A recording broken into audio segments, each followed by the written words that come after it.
दोस्तों, भारतीय स्वतंत्रता संग्राम का इतिहास केवल आंदोलनों का इतिहास नहीं है, बल्कि यह कांग्रेस के अधिवेशनों के माध्यम से लिए गए उन ऐतिहासिक निर्णयों की कहानी भी है जिन्होंने देश की दिशा और दशा दोनों बदल दी। किस अधिवेशन में स्वराज की मांग उठी, कहां पर पूर्ण स्वराज का प्रस्ताव पारित हुआ और किस सत्र में महत्वपूर्ण नीतियां तय हुई, आज के इस क्लास में हम 1885 से लेकर स्वतंत्रता तक भारतीय राष्ट्रीय कांग्रेस के सभी महत्वपूर्ण अधिवेशनों को क्रमवार, आसान तरीके से और परीक्षा की दृष्टि से समझने का प्रयास करेंगे। आपका बहुत ज्यादा समय नहीं लेंगे, बस परीक्षा के दृष्टिकोण से जो इंपॉर्टेंट तथ्य हैं हम यहाँ वही डिस्कस करेंगे। तो स्वागत है आपका बीपीएससी की प्रीलिम्स बूस्टर सीरीज में, जिसमें हम महत्वपूर्ण तथ्यों पर बहुत विस्तार से नहीं, क्रिस्प तरीके से चर्चा करेंगे। और आज का हमारा विषय है भारतीय राष्ट्रीय कांग्रेस के महत्वपूर्ण अधिवेशन। सबसे पहले बात करते हैं भारतीय राष्ट्रीय कांग्रेस की स्थापना को लेकर। भारतीय राष्ट्रीय कांग्रेस यानी इंडियन नेशनल कांग्रेस की स्थापना 28 दिसंबर 1885 को बॉम्बे में हुई थी। प्रारंभ में कांग्रेस का उद्देश्य भारतीयों को प्रशासन में अधिक प्रतिनिधित्व दिलाना था, राजनीतिक अधिकारों का विस्तार करना था और ब्रिटिश सरकार के समक्ष भारतीयों की मांगों को संवैधानिक और शांतिपूर्ण तरीके से प्रस्तुत करना था। अगर हम बात करें कि भारतीय राष्ट्रीय कांग्रेस के प्रारंभिक नेतृत्वकर्ताओं में कौन शामिल थे, तो अक्सर ऐसी बात सामने निकल कर आती है कि शुरुआत में जो इनके नेतृत्वकर्ता थे वो मुख्य रूप से बॉम्बे और कलकत्ता से थे, जिनमें दादा भाई नौरोजी, फिरोज शाह मेहता, बदरुद्दीन तैयबजी, डब्ल्यू.सी. बनर्जी और सुरेंद्रनाथ बनर्जी जैसे लोग शामिल थे, जैसे प्रमुख नेता शामिल थे।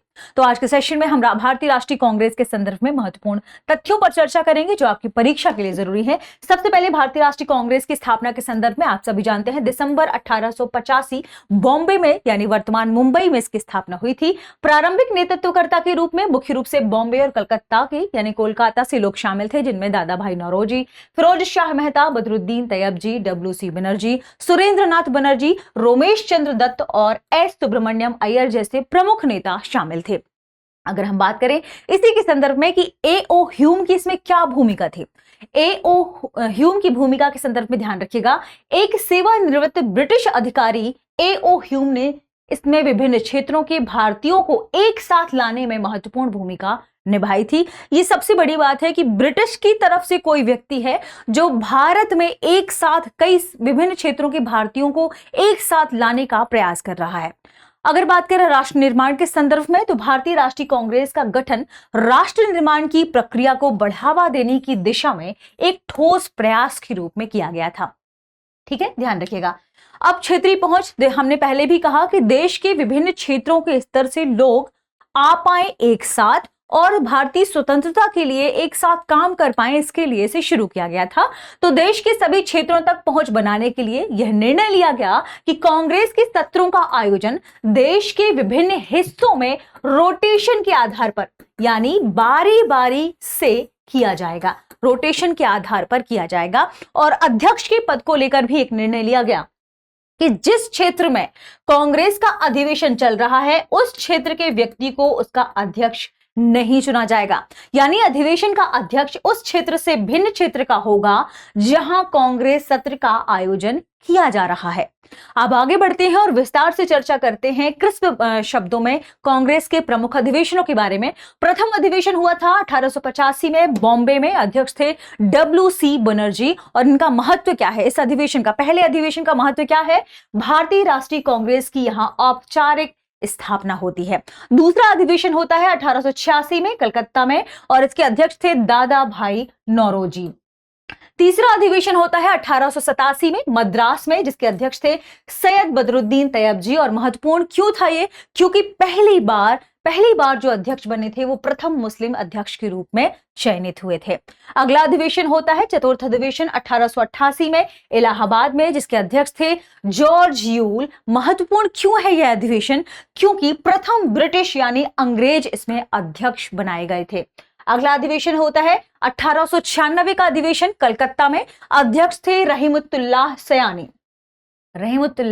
सयानी। महत्वपूर्ण क्यों है? क्योंकि रविंद्रनाथ टैगोर द्वारा पहली बार यहां राष्ट्रीय गीत वंदे मातरम गाया गया था।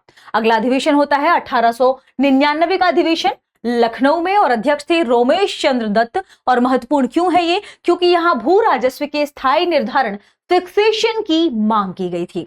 1899 के लखनऊ अधिवेशन के बाद 1901 का अधिवेशन होता है कलकत्ता में, जिसके अध्यक्ष थे दिनशॉ ई बादशाह। और ये महत्वपूर्ण क्यों है? क्योंकि महात्मा गांधी पहली बार कांग्रेस के मंच पर यहां उपस्थित हुए थे।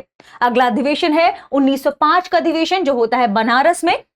अध्यक्ष थे गोपाल कृष्ण गोखले। और महत्वपूर्ण क्यों है ये? क्योंकि सरकार के खिलाफ स्वदेशी आंदोलन की औपचारिक घोषणा हुई थी और यहीं से हमारे हथकरघा उद्योगों को बढ़त मिलती है। बात करते हैं अगले अधिवेशन की, 1906 का अधिवेशन, जो हुआ था कहां? कलकत्ता में। अध्यक्ष थे दादा भाई नौरोजी। और यह महत्वपूर्ण क्यों है? क्योंकि 4 प्रमुख प्रस्ताव अपनाए गए। कौन कौन से प्रस्ताव अपनाए गए? स्वराज यानी स्वशासन को लेकर, बहिष्कार आंदोलन को लेकर, स्वदेशी आंदोलन को लेकर और राष्ट्रीय शिक्षा को लेकर। ये 4 प्रस्ताव अपनाए गए थे किस अधिवेशन में? 1906 के अधिवेशन में कलकत्ता में।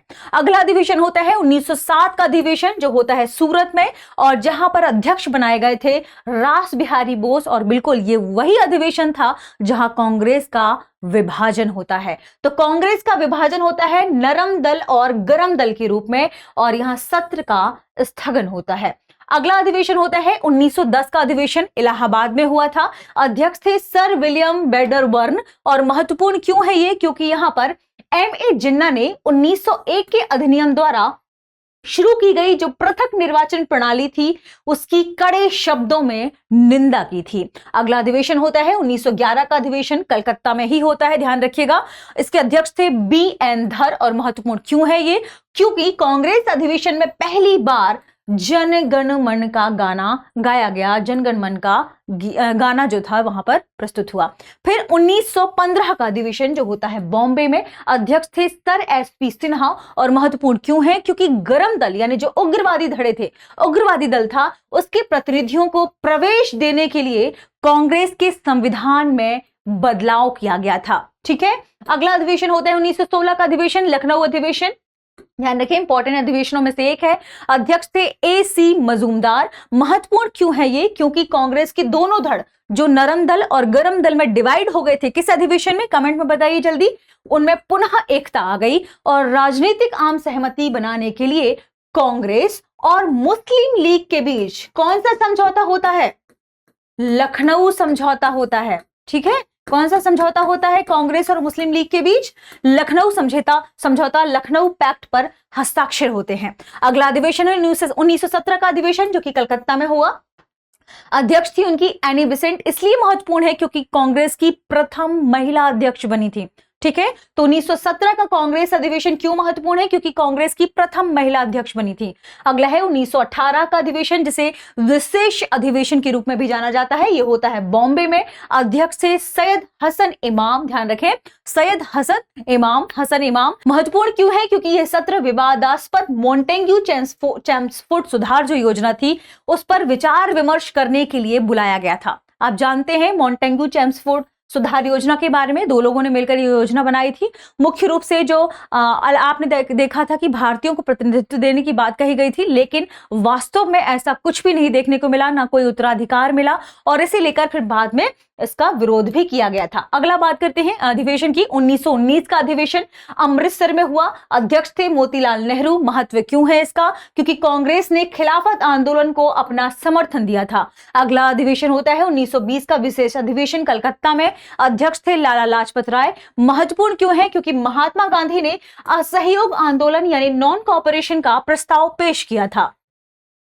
अगला अधिवेशन है 1920 का अधिवेशन, नागपुर में होता है। अध्यक्ष थे सी विजय राघवाचार्य। और महत्वपूर्ण क्यों है? क्योंकि भाषाई आधार पर कांग्रेस की प्रांतीय कार्य समितियों का पुनर्गठन किया गया और MA जिन्ना ने भारतीय राष्ट्रीय कांग्रेस को छोड़ दिया था। ध्यान रखिएगा, MA जिन्ना ने भारतीय राष्ट्रीय कांग्रेस को छोड़ दिया था। अगला अधिवेशन होता है 1922 का अधिवेशन, जो कि गया में हुआ था। अध्यक्ष थे CR दास। महत्वपूर्ण क्यों है? क्योंकि CR दास और अन्य नेता कांग्रेस से अलग हुए और स्वराज पार्टी का गठन किया गया। ठीक है, अगला अधिवेशन है जो कि महत्वपूर्ण अधिवेशनों की सेगमेंट में शामिल हो जाता है, 1924 से लेकर 1934, 10 वर्ष के, ध्यान रखें, 1924 का अधिवेशन होता है बेलगांव में। अध्यक्ष कौन थे? M.K. गांधी। ध्यान रखिएगा, महत्वपूर्ण क्यों है? महात्मा गांधी की अध्यक्षता में आयोजित एकमात्र कांग्रेस अधिवेशन। 1925 का अधिवेशन होता है कानपुर में। अध्यक्ष सरोजनी नायडू। यह भी महत्वपूर्ण है, क्यों? क्योंकि प्रथम भारतीय महिला इसमें अध्यक्ष बनी थी। ठीक है, अगला अधिवेशन होता है 1927 का अधिवेशन मद्रास में। अध्यक्ष थे डॉक्टर M.A. अंसारी। महत्वपूर्ण क्यों है? क्योंकि चीन, ईरान और मेसोपोटामिया में भारतीय सैनिकों के उपयोग के खिलाफ प्रस्ताव पारित हुआ था। ठीक है, ध्यान रखिएगा। ठीक है, साइमन कमीशन के बहिष्कार का प्रस्ताव भी यहीं पारित हुआ था और पूर्ण स्वराज के संकल्प को अपनाया गया था। तो साइमन कमीशन का बहिष्कार, पूर्ण स्वराज का संकल्प, ये कहां हुआ?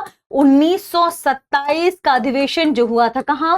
मद्रास में। और अध्यक्ष कौन थे? Doctor M.A. अंसारी। ठीक है, अगला अधिवेशन 1928 का अधिवेशन कलकत्ता में होता है। अध्यक्ष हैं मोतीलाल नेहरू। महत्वपूर्ण क्यों है? क्योंकि Akhil Bharatiya Yuva Congress, all India youth Congress का गठन होता है। 1929 का अधिवेशन बेहद महत्वपूर्ण, लाहौर अधिवेशन। 1929 का अधिवेशन, लाहौर अधिवेशन। अध्यक्ष थे जवाहरलाल नेहरू। महत्वपूर्ण क्यों है? क्योंकि पूर्ण स्वराज का ऐतिहासिक प्रस्ताव यहां पारित होता है।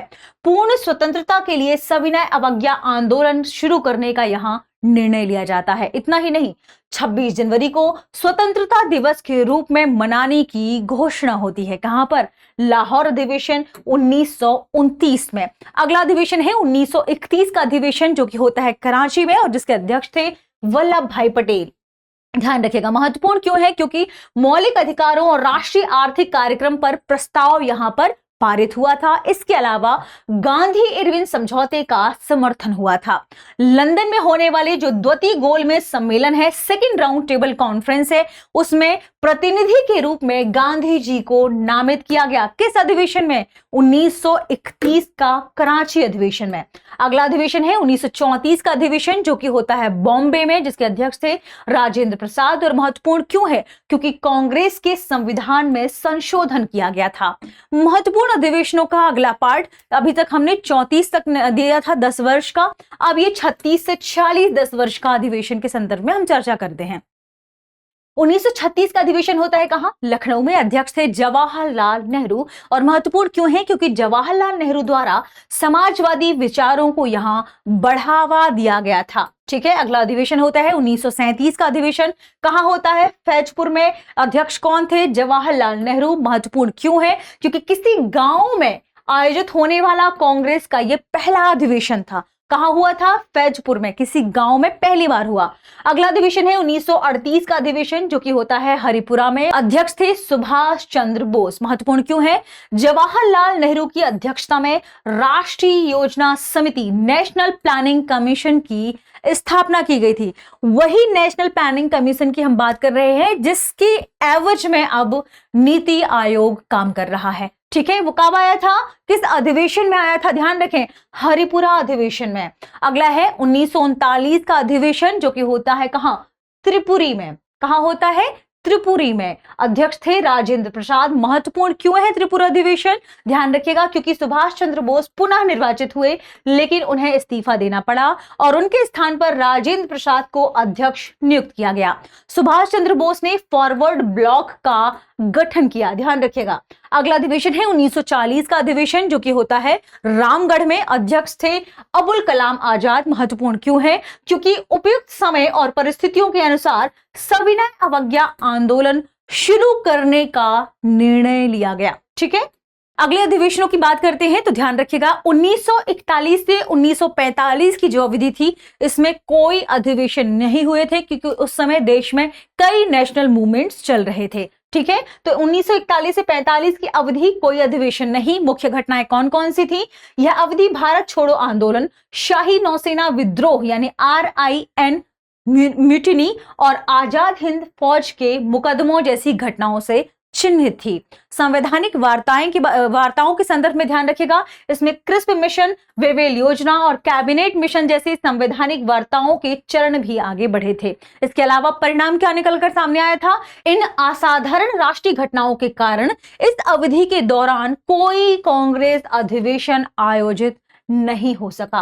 अगला अधिवेशन होता है 1940 का अधिवेशन, जो होता है कहां? मेरठ में। अध्यक्ष थे जेबी कृपलानी। और यह महत्वपूर्ण क्यों है? क्योंकि स्वतंत्रता से पहले का यह अंतिम कांग्रेस अधिवेशन था। इसके अलावा स्वतंत्रता के समय जेबी कृपलानी ही भारतीय राष्ट्रीय कांग्रेस के अध्यक्ष थे। ये बात हमें ध्यान रखनी है। और इस तरीके से हमने सभी महत्वपूर्ण भारतीय राष्ट्रीय कांग्रेस के अधिवेशनों के बारे में चर्चा की, जो आपके एग्जाम के लिए महत्वपूर्ण हो सकते हैं। और अक्सर जो प्रश्न पूछे जाते हैं क्रिस्प तरीके से हमने उन्हें ही यहां शामिल किया है।